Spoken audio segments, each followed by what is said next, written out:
যখন কোনো ইস্যু থাকে না তখন পাহাড়কে উত্তপ্ত করার একটা কন্টিনিউয়াস প্রসেস আমরা দেখে এসেছি গত 50 বছর।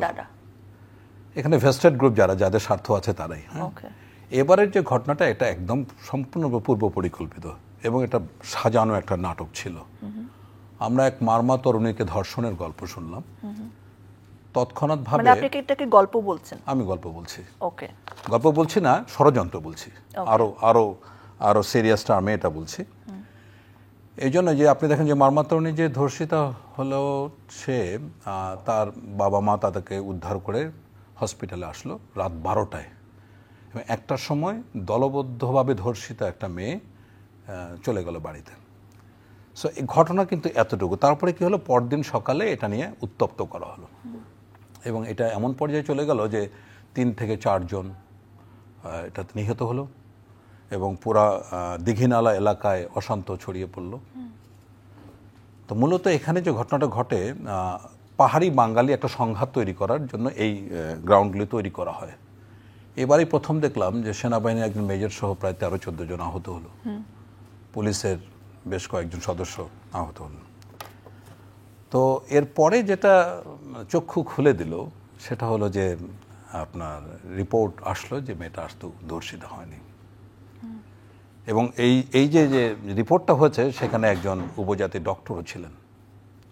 সো সর্বসাকুল্যে ধরে নিচ্ছি যে এই বিষয়টা, এর মধ্যে ইতোমধ্যে যে ইন্টারনাল কিছু বিষয় ছিল, ষড়যন্ত্রের যেটা অংশ, এটা তো হয় মিথ্যার উপর বেস করে কখনো কোনো কিছু লাস্টিং করে না এবং এইটা পাহাড়ে কিছুদিন পর পর হতে থাকে।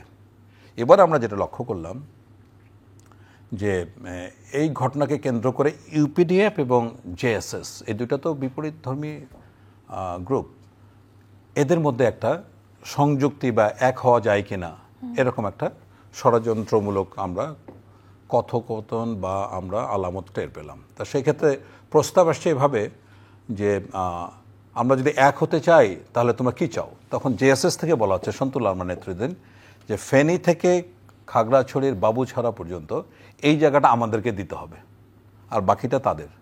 মূলত এই জায়গাটা নেওয়া মানে এখানে চাঁদাবাজির বিষয়।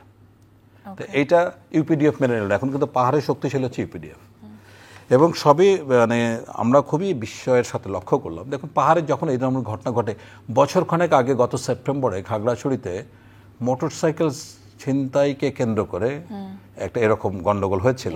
সেখানে মামুন নামে একটা ছেলেকে পিটিয়ে মারা হয়েছিল। ফাইন, এটা হতে পারে, এই ধরনের ঘটনা ঘটতে পারে, ধর্ষণ হতে পারে, ছিনতাই হতে পারে, পাহাড়ি বাঙালি দ্বন্দ্ব হতে পারে। তো যখন আমরা দেখি ইউভি এবং ড্রোন ব্যবহার হয় তখন কিন্তু একটা বড় একটা প্রশ্ন ওঠে, এগুলি কোত্থেকে আসে? ইউভি ড্রোন কিন্তু বাংলাদেশের সশস্ত্র বাহিনীর কাছে কিন্তু খুব চিপ কোনো সস্তা কোনো বা সহজলভ্য কোনো বিষয় নয়। আপনি কি বলতে চান এটা দেশের বাইরের ষড়যন্ত্র? অবশ্যই সন্দেহাতীতভাবে। স্পেসিফিক কোন দেশের নাম নেবেন নাকি এরিয়া? না, আমি নাম না নেওয়ার তো কোনো কারণই দেখি না। বলেন। এটা ভারত। ওকে।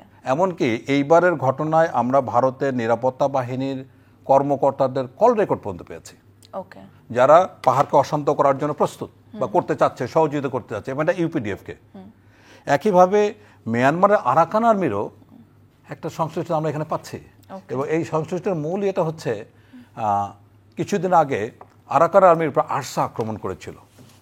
সো তারা আরাকান আর্মি অভিযোগ করছে যে বাংলাদেশ সশস্ত্র বাহিনী বা বাংলাদেশ তাদেরকে হারবার করছে।